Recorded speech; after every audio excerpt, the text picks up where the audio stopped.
સંગમ એટલે જ્યોતિષ ગુરુ ડોક્ટર પંકજ નાગર. જ્યોતિષ એક વિજ્ઞાન. નમસ્કાર દર્શક મિત્રો, જ્યોતિષ એક વિજ્ઞાન કાર્યક્રમમાં મારી સાથે જ્યોતિષ ગુરુ ડોક્ટર પંકજભાઈ નાગર અને હું અશોક મોદી આપનું સ્વાગત કરું છું. અને આપ નિહાળી રહ્યા અમારા GTPL ગુજરાતની વિશેષ રજૂઆત કાર્યક્રમ જ્યોતિષ એક વિજ્ઞાનમાં. પંકજભાઈ આપનું સ્વાગત છે. અશોકભાઈ આપનું સ્વાગત છે.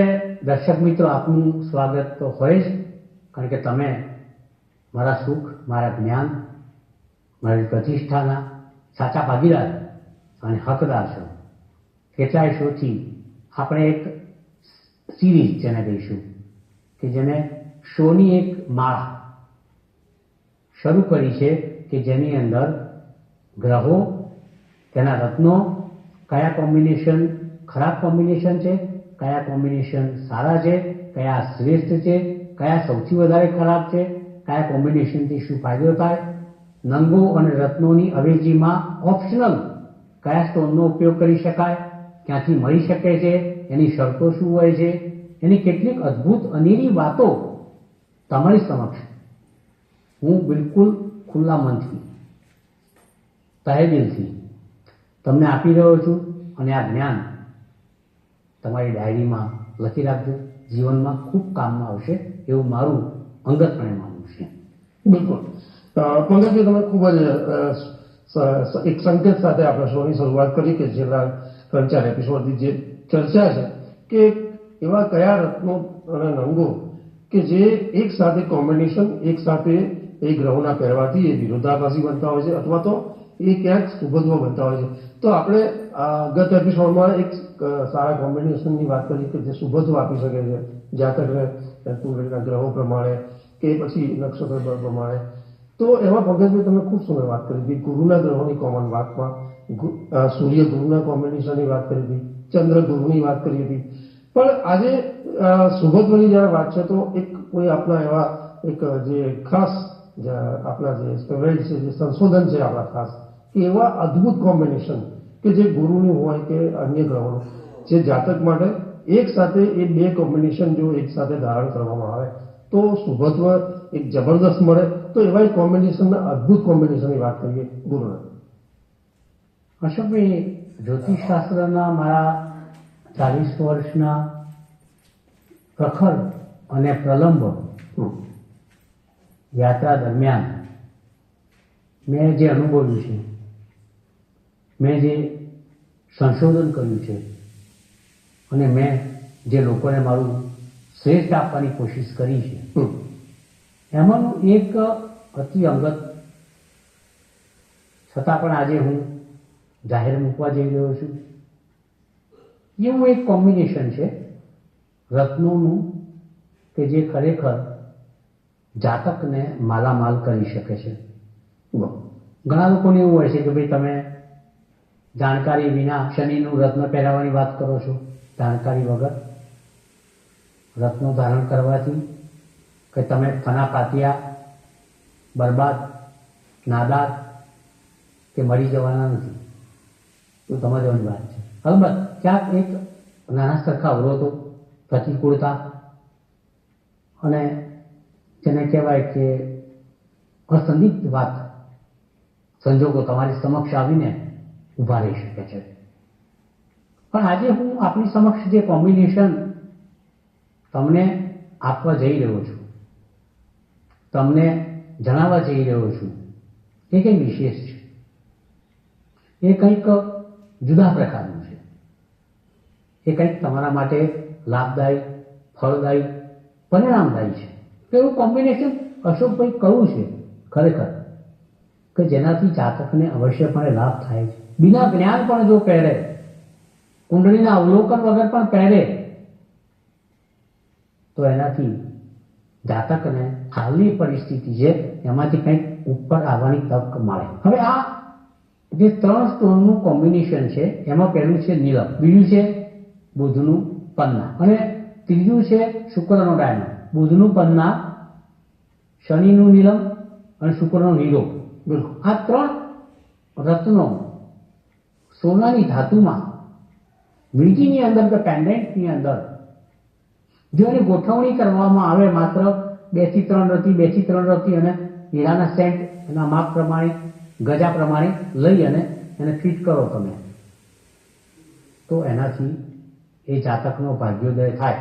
અને ખાસ કરીને આ રત્ન તમારી જે વચ્ચેની આંગળી છે, અને મધ્યમાં કહેવાય, શું કહેવાય? આંગળી મધ્યમાં જ કહેવાતું છે ને. આ નિર્દેશિકા છે, મધ્યમાં છે, અનામિકા છે, આ ટચની. તો આ જે મોટામાં મોટી આંગળી છે એના ઉપર તમે વચ્ચોવચ્ચ પહેરો અહીંયા સોનાની ધાતુમાં. હા, કેમ ફાયદો કરે સમજાવું તમને. કારણ કે જે આ 3 રત્નોના મેં નામ આપ્યા, પન્ના, નીલમ અને હીરો. આ અશોકભાઈ, આના જે ગ્રહો છે ને, તો પન્નાનો માલિક છે બુધ, નીલમનો માલિક છે શનિ અને હીરાનો માલિક છે શુક્ર. શુક્ર, શનિ ને બુધ એ અતિ અંગત, જેને કહેવાય ને કે એમની દોસ્તી, એમના સંબંધો, એમનો સ્નેહ અને પ્રેમ એટલો નિરાળો છે બ્રહ્માંડની અંદર કે કદી નડે નહીં તમને. તમને લડવાથી, પડવાથી દૂર રાખે, તમારું જીવન સરળ બનાવે, તમને ખૂબ જ પ્રગતિશીલ, ઉન્નતિશીલ અને એક એવી જગ્યાએ તમને મૂકે કે જ્યાં તમારી પ્રતિષ્ઠા, તન મન ધન, તમારી લાઈફસ્ટાઈલ, સફળતા, સિદ્ધિ અને શિખરે ટોચે પહોંચવા સુધીની વાત એ આ 3 રત્નોની અંદર ઠોંસીને ભરવામાં આવી છે. નીલમ તમારા કષ્ટોને દૂર કરે, નીલમ તમારી વૃદ્ધાવસ્થાને સુધારે, નીલમ તમને વિલંબમાંથી દૂર રાખે. શનિની કૃપા મળે, આશીર્વાદ મળે જો નીલમ ધારણ કરો તો. હીરો ધારણ કરો તો લક્ઝરી, ભૌતિકવાદ, સ્ત્રી, પ્રેમ, સેક્સ, દરેક પ્રકારના ઇમ્પોર્ટ એક્સપોર્ટના ધંધા, સારું મકાન, વાહન, રોમાન્સ, સ્નેહ, પ્રેમ. આ એક અદ્ભુત વાત હીરાની અંદર છુપાયેલી છે. હીરો તમને ધી ગ્રેટ બ્રિટન જેવું સ્થાન આપી શકે છે. હીરો તમને સાચા અર્થમાં હીરો બનાવી શકે છે. હીરામાં શુક્રના તમામ ગુણ ઠોંસીને ભરેલા છે. અને શુક્ર એ તો સંજીવની છે. શુક્ર ભૌતિક વાત છે ભાઈ. બુધ ઉપર આવીએ, પન્ના ઉપર આવીએ. પન્નાનું રત્ન કોલંબિયન કે જામ્બિયન લાવવાનું, સાચું રત્ન લાવવાનું. કોઈ રત્નમાં નકલવાદના ગરબડમાં પડવાનું નહીં. નો નકલી ચીજ, સબ અસલી, આટલું કરવાનું છે. તો જે પન્ના છે એ તમારા નર્વસ સિસ્ટમ સાથે સંકળાયેલું રત્ન છે. તમારી બુદ્ધિ, તમારું ઇન્ટેલિજન્સી, સૂક્ષ્મ માનસિક તાકાત, તમારું મનોબળ, આત્મબળ, તમારો વ્યવસાય, કોમ્યુનિકેશન, ધંધો, તમારું બુદ્ધિ, ચાતુર્ય, વાણી, આ બધું બુદ્ધની અંદર છે, આ બધું પન્નાની અંદર છે. તો તમે વિચાર કરો કે આ 3 કોમ્બિનેશન એટલે કે નીલમ, પાનું અને હીરો, 3 રત્નો તમે એક સાથે પેન્ડન્ટ તરીકે ધારણ કરો કે આંગળી પર ધારણ કરો તો તમને કેટલા સુખ મળે. જિંદગીમાંથી વિલંબ જતો રહે, વૃદ્ધાવસ્થા મોડી આવે, પીડા ના આવે, વિઘ્નો ના આવે, કષ્ટ ના આવે, પનોતીના નડતરમાંથી દૂર રાખે, પ્રેમ અને સ્નેહ આપે, રોમેન્ટિક બનાવે, સ્ત્રી સુખ મળે, જાતીયતાનું સુખ મળે, luxurious life, comfort zone, intellectual, બુદ્ધિ, મનની સ્થિરતા, ધંધામાંથી આવક, વ્યવસાયની વૃદ્ધિ, ભાષાની અંદર મીઠાશ, વક્તવ્યની અંદર વિરાટ સ્વરૂપ. આ બધું ક્યાંથી આવે? પન્નામાંથી આવે. 3 રત્નોનું કોમ્બિનેશન કોઈ પણ જાતક ધારણ કરે તો મારું માનવું એવું છે કે આ એક પોઝિટિવ કોમ્બિનેશન છે. ખાસ કરીને મેં જોયું છે કે તુલા લગ્ન હોય, મકર લગ્નના જાતકો હોય તો અશોકભાઈ તુલા લગ્નમાં શું થાય કે પ્રથમ રાશિ 7ની આવે, શુક્ર 5મા સ્થાનમાં, શનિની આવે, કુંભ, અને ભાગ્યસ્થાનની અંદર બુધની આવે. 1, 5, 9 સ્થાન કેન્દ્ર અને ત્રિકોણ સ્થાનના માલિકોના રત્ન ધારણ કરવાના આવે એ તુલા લગ્ન હોય. એના મકર લગ્ન પકડો તમે, એમાં શુક્ર યોગકારક છે. મકર એટલે એનો માલિક શનિ થયો કર્યું.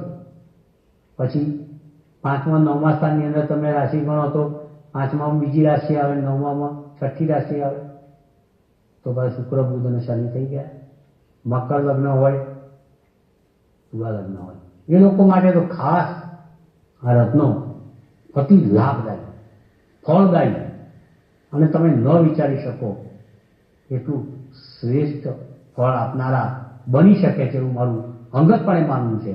અને આ કોમ્બિનેશન એક એવું કોમ્બિનેશન છે કે તમે જિંદગીની એકલતામાંથી બહાર કાઢે, કષ્ટોમાંથી બહાર કાઢે, પીડામાંથી બહાર કાઢે, લક્ઝરિયસ લાઈફ આપે, રોમાન્સ આપે, સુખ આપે, ભૌતિક વાદ આપે, ઇન્ટેલેક્ચ્યુઅલ આપે, બુદ્ધિ આપે, પ્રતિભા આપે, બધું એક સાથે કમ્બાઈન.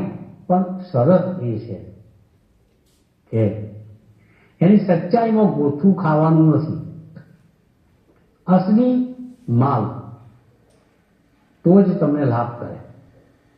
જો નકલ આવી ગઈ તો પછી એનો કોઈ મતલબ રહેતો નથી. So this is considered to be an excellent combination, positive combination so far astrology is concern. આ વાત હંમેશા યાદ રાખજો કે તમને આ 3 રત્નોનો સમૂહ આ જગત ઉપર તમને રત્ન બનાવી શકે છે, એમાં લેશ માત્ર શંકા નથી. આવો બીજી કોઈ વાત તરફ આગળ વધીએ. પરંતુ પંકજભાઈ તમે ખૂબ સુંદર વાત કરી કે જે એક સાથે 3 રત્નોના રંગોના કોમ્બિનેશન ધારણ કરવાની બાબત છે, એમાં તમે અદ્ભુત આપના સંશોધનની વાત કરી કે શનિનું નિગમ હોય, બુધનું પન્ના હોય, શુક્રનું હીરો, આ 3 કોમ્બિનેશન જો એક સાથે જો જાતક ધારણ કરે અને એમાંય જે તમે કુંડળી પ્રમાણે જો તેના કોઈ તુલા લગ્ન છે અથવા તો અન્ય એક લગ્નની પણ તમે વાત કરી કોઈ બીજા એ મકર લગ્ન, તો એ બંને લગ્નના જાતકો માટે બહુ શ્રેષ્ઠ બાબતો બની રહી છે. તો એ ચોક્કસપણે આપણે એના ધારણ કરી એનો ફાયદા લઈ શકીએ. પંકજભાઈ, શુભત્વને લઈને એવા કોમ્બિનેશનની વાત પણ છે. હા, તો હું એ જ વાત કરું છું કે એવા શુભત્વની હજી પણ વાત કરીશું કે જે દર્શક મિત્રો માટે ખૂબ સારા એવા લોકોને ફાયદા મળી શકે અને એ લોકોને શુભત્વ પ્રાપ્ત થાય. તો એવા હજી હું ઈચ્છીશ કે એવા કોમ્બિનેશનની વાત કરીએ. રત્નો રંગોની હોય વાત હોય, ગ્રહોના આધારે હોય, તો એવા કયા કોમ્બિનેશન? તો એક કોમ્બિનેશન એક એવું અદ્ભુત આપીશ કે 2 લગ્નના જાતકો માટે વાત કરીશ. એક છે કર્ક લગ્ન, બીજું છે સિંહ લગ્ન. હવે અશોકભાઈ, કર્ક લગ્ન અને સિંહ લગ્નમાં મંગળ યોગકારક બને છે. બિલકુલ. કેમ? કારણ કે કેન્દ્રના ત્રિકોણનો અધિપતિ બને. તમે એક લગ્ન બતાવો તમે તો એમાં 4ના આંકડાવાળું લગ્ન હોય કે 5ના આંકડાવાળું લગ્ન, એટલે પ્રથમ ભાવની અંદર 4 કે 5નો અંક આવે તો ત્યાં મંગળ એ કેન્દ્ર અને ત્રિકોણનો અધિપતિ બને. તે રીતના બતાવું તમને. જુઓ, ધારો કે કર્ક લગ્ન છે, બરોબર છે, તો એમાં 10મા સ્થાનમાં મેષ રાશિ આવે, બરાબર, અને 5મા સ્થાનની અંદર વૃશ્ચિક રાશિ આવે. એ મંગળની રાશિ થઈ. કર્ક લગ્નમાં મંગળ યોગકારક થયો. સિંહ લગ્નની વાત કરીએ તો સિંહ લગ્નની અંદર 4થા સ્થાનમાં વૃશ્ચિક રાશિ આવે, એટલે મંગળ કેન્દ્ર સ્થાન સુખ સ્થાનનો માલિક થયો. અને ભાગ્યસ્થાનની અંદર 1નો આંકડો આવે એટલે મેષ રાશિનો માલિક પણ મંગળ થયો. બરાબર. એટલે કર્ક લગ્ન હોય કે સિંહ લગ્ન, એ બંનેમાં મંગળ યોગકારક છે. બીકોઝ આ મંગળ કેન્દ્ર અને ત્રિકોણનો અધિપતિ બને છે, અને કેન્દ્ર અને ત્રિકોણનો અધિપતિ બને એમ ગ્રહને યોગકારક ગ્રહ કહેવામાં આવે. હવે કર્ક લગ્નના જાતકો, સિંહ લગ્નના જાતકો, તમારી કુંડળી ખોલો, એમાં જો પ્રથમ ભાવની અંદર 4નો અંક લખેલો હોય, પ્રથમ ભાવમાં 5નો અંક લખેલો હોય, તો તમારે આ કોમ્બિનેશન અવશ્ય ધારણ કરવું. બતાવું છું કે કર્ક લગ્ન હોય તો પ્રથમ ભાવનો સ્વામી કર્ક રાશિનો થાય ચંદ્ર, રાઈટ. પંચમ ભાવનો સ્વામી થાય મંગળ, કારણ 5મા ભાવમાં વૃશ્ચિક રાશિ આવે, અને 9મા ભાવમાં આવે મીન રાશિ એટલે કે ગુરુ. કર્ક લગ્નનો જાતક જો ચંદ્રનું બસરા મોતી નાની સાઈઝનું, મંગળનું પરવાળું અને ગુરુનું ટોપાઝ યલો સેફાયર 2-3 રતી 2-3 રતીના એનું કોમ્બિનેશન કરી પેન્ડન્ટ તરીકે આંગળીમાં પહેરે, પ્રથમ આંગળીમાં, આગળ તો પેન્ડન્ટ તરીકે. કર્ક લગ્નના જાતકો પર મંગળ, ગુરુ અને ચંદ્રના આશીર્વાદ ઉતરે. અને ત્રણેય પાછા મિત્ર ગ્રહો છે. ચંદ્ર પહેરે એટલે મનની શાંતિ મળે, મંગળ પહેરે એટલે એનર્જી મળે, ગુરુ પહેરે એટલે બુદ્ધિ આવે, ધન સંપદા, ધન ધાન્ય સુતાન્વિત, અન્નનો પુરવઠો, ધનનો પુરવઠો સચવાઈ રહે. બિલકુલ બિલકુલ. મન સ્થિર રહે, સ્વભાવમાં એક એક એવું શાંતતા અને સમજ મેચ્યોરિટી આવે. ચંદ્ર મન છે, મનને સ્થિર કરે એટલે માનસિક રોગ થાય નહીં. મંગળ એનર્જી છે એટલે સદૈવ તમારા શરીરમાં એનર્જીનો પ્રવાહ વહ્યા કરે. અને ગુરુ એ ધનનો, જ્ઞાનનો કારક છે. આ બધું કોમ્બિનેશન તમને કર્ક લગ્નમાં જાતકો જો આ 3 રત્નો પહેરે એટલે કે ચંદ્ર, મંગળ અને ગુરુ તો આ મળી જાય. સિંહ લગ્નની વાત કરું. સિંહ લગ્નમાં શું આવે? પ્રથમ ભાવમાં એનો માલિક આવે સૂર્ય, બરોબર છે ને? બિલકુલ. અને ચતુર્થ ભાવનો માલિક બને મંગળ, કેન્દ્ર. 5, 6, 7, 8 સમજ્યા તો? હવે એ જ રીતે સિંહ લગ્નમાં પાછો 9મા ભાવમાં કઈ રાશિ આવે? 1 અને મંગળ આવે. તો સિંહ લગ્નના જાતકો મંગળ સાથે સૂર્ય ધારણ કરે, માત્ર સિંહ લગ્નની વાત કરું છું, તો તમને અવશ્યપણે અહીં 2 રત્નોની વાત છે.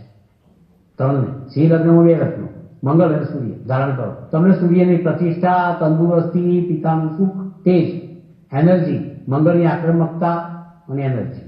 અલબત્ત બંને અગ્નિ તત્વના ગ્રહો છે એટલે થોડો સ્વભાવ પર કાબુ રાખવો પડે, પણ સાથે સાથે સિદ્ધિઓનો કોથળો, સિદ્ધિઓનો સમૂહ અને દરેક જગ્યાએ તમારી વાહવા, પ્રતિષ્ઠા, સામાજિક રીતે તમારું નામ અને દરેક જગ્યાએ, દરેક હરોળમાં તમે આગળ. એનું નામ સૂર્ય મંગળ બંનેનું કોમ્બિનેશન, પણ સિંહ લગ્ન માટે. પહેલા કર્ક લગ્નની વાત કરી, આ સિંહ લગ્નની વાત કરી. તો મિત્રો આ જે બધા હું કોમ્બિનેશન તમને જેમ જેમ આપી રહ્યો છું એ દરેક કોમ્બિનેશનનું એક આગવું અદ્ભુત મહત્વ છે, એનું એક મહાત્મ્ય છે, એની લીલા, એની અસરો નિરાળી છે, એના પરિણામો અગમ નિગમ છે, ગૂઢ છે, પણ ફળદાયી છે, લાભદાયી છે, પરિણામદાયી છે. તો આપણે જ્યાં હારમાળા ચાલી રહી છે શોની, એમાં કયા રત્નો પહેરવા જોઈએ સાથે, કયા રત્નો ન પહેરવા જોઈએ, એની એક અદ્ભુત વાત આપણે કેટલાય આ 6થો શો જો ઉતારું ત્યાંથી અને આગળ આપણે રિપીટ પણ કરશું, જે આગળ હું ક્યાં ફરીથી મૂકીશું. એટલે તમારા રેકોર્ડની અંદર, તમારા રેકોર્ડિંગની અંદર તમે એક આખી રત્નો અને નંગોની વાતોની એક જબરજસ્ત વાત તમે લઈ શકો અને એમાં આગળ વધી શકો છો. તો દર્શક મિત્રો, આ એક અદ્ભુત ટીપ છે. આ અદ્ભુત ટીપને તમારા જ્ઞાનના પાકીટમાં, તમારા જ્ઞાન મનના ભંડારમાં, તમારા હૃદયના સ્થાનમાં સાચવીને રાખશો તો તમને ચોક્કસપણે આ નંગ રત્નો એના ઓપ્શન્સ પાસે આપ્યા છે. તમે પેલું એફોર્ડ ના કરી શકો તો મારી ગેરંટી છે કંઈ આપેલા બીજા સ્ટોનના નામ છે એમાં પણ તમે સફળ થાવ અને ફાયદો થાય એવો છે. પણ सोच तुम्हारी, बात हमारी, ज्ञान हमारा और ध्यान तुम्हारा. बस सफल થાવ એ જ અમારી અભ્યર્થના સાથે. નમસ્તે. પંકજભાઈ, આપનો વિશેષ આભાર. અને છેલ્લે તમે જે વાત કરી કોમ્બિનેશનમાં કે એક કર્ક લગ્ન અને સિંહ લગ્નમાં જે તમે ચંદ્ર, મંગળ અને શનિની જે વાત કરી, અદભુત હતી. તુલા મકર લગ્નની વાત. બિલકુલ, એ કોમ્બિનેશન પણ દર્શક મિત્રો ચોક્કસ પસંદ આવ્યા. અને જે પ્રમાણે પંકજભાઈ વાત કરી કે એક અમારા લગભગ 6-7 એપિસોડની એક સિરીઝ હતી અને એ યુટ્યુબમાં પણ આપણે પંકજભાઈ આપણે જીટીવી ગુજરાતીમાં મૂકતા હોઈએ. તો જે લોકોને શોખથી અથવા તો જે લોકો પોતે પસંદ કરતા હોય છે રક્તનો ગ્રુપ ધારણ કરવાનું, તો એ લોકોએ કયા કોમ્બિનેશન એવોઇડ કરવા જોઈએ, કયા કોમ્બિનેશન શુભત્વ આપે છે, એના તમામ દરેક રાશિ જાતકો માટે અને જે સારા એવા લગ્નોની પણ કોમ્બિનેશનની પણ વાત કરી છે, તો એ ચોક્કસપણે આપણને શુભત્વ આપશે. તો ચોક્કસપણે દર્શક મિત્રો આગળ ફાયદો ઉઠાવી શકો છો. પંકજભાઈ, શોમાં આગળ બીજી વાત નહીં કરીએ, કારણ કે શો આપણે સમાપન તરફ છીએ અને કાર્યક્રમ સમાપન કરવાનો સિગ્નલ પણ મળી ગયું છે. તો દર્શક મિત્રો, નેક્સ્ટ એપિસોડમાં ફરીથી મળીશું જ્યોતિષ અને વિજ્ઞાનની ઘણી બધી રસપ્રદ વાતો સાથે, આપના પ્રશ્નો સમસ્યાના સમાધાન સાથે. ત્યાં સુધી રજા આપશો. નમસ્કાર. જ્યોતિષ એક વિજ્ઞાન. નમસ્કાર દર્શક મિત્રો, સીપ ઓપ્ટિક આપના સંતાનના લગ્ન કરતા પહેલા સામેના પાત્રની કુંડળીમાં જોજો શુક્ર રાહુની યુતિ હોય તો કેન્સલ કરજો. 4 નંબરના અંક આગળ ગુરુ હોય એટલે કે કર્કનો ગુરુ હોય તો કેન્સલ કરજો. જો મંગળ શુક્રની યુતિ કુંડળીમાં હોય તો કેન્સલ કરજો. અત્યારે સમય ઓછો હોય, આટલા 3 મુદ્દા જ આપું છું. વાત હજી મહત્વની છે, કારણ કે લગ્ન જેવો કોઈ મોટો વિષય આ જગત ઉપર છે નહીં. કુર્યાત સદા મંગલમ, પણ એમાંથી કુર્યાત સદા જંગલમ ના થઈ જાય એનું ધ્યાન રાખવા માટેના મુદ્દા છે. મળીએ. જ્યોતિષ એક વિજ્ઞાન. જ્યોતિષ એક વિજ્ઞાન કાર્યક્રમ અંતર્ગત સટીક ઉત્તર અને માર્ગદર્શન આપશે જ્યોતિષ શાસ્ત્રી ડોક્ટર પંકજ નાગ. આપ આપણા સવાલોની સાથે પોતાનું નામ, જન્મ તારીખ તેમજ જન્મ કુંડળી સહિતની માહિતી વોટ્સઅપ કરી શકો છો અમારા આ નંબર પર. આપના પ્રશ્નોના ઉત્તરો ડોક્ટર પંકજ નાગર આપશે. કાર્યક્રમ જ્યોતિષ એક વિજ્ઞાન. આપ જોઈ રહ્યા છો GTPL ગુજરાત.